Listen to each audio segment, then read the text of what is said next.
मारताना ही गाडी इथं लागली पाहिजे अशी कोपऱ्याला, आणि हे चाक किंवा मागचं चाक इथं आणायचे तुम्हाला. इथं आलं का राईट साईड स्टेअरिंग फिरली पाहिजे. नंतर हळूहळू मागे येऊ द्यायची, लेफ्ट साईडच्या मिररमध्ये बघायचं आणि लेफ्ट साईडच्या मागच्या चाक ह्या कोपऱ्याला आणायचं आणि लेफ्ट साईडला स्टेअरिंग फिरून घ्यायची.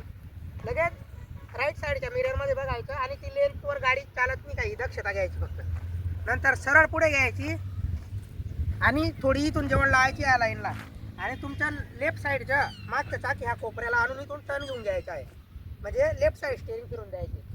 लगेच गाडी हळूहळू मागे आणायची आहे, राईट साईडच्या मिररमध्ये बघून तुमच्या राईट साईडचा चाक ह्या कोपऱ्याला आणून इथून राईट साईडला स्टेअरिंग फिरून घ्यायची आहे आणि मागे घेताना ती साईड बी बघायची ती लेन.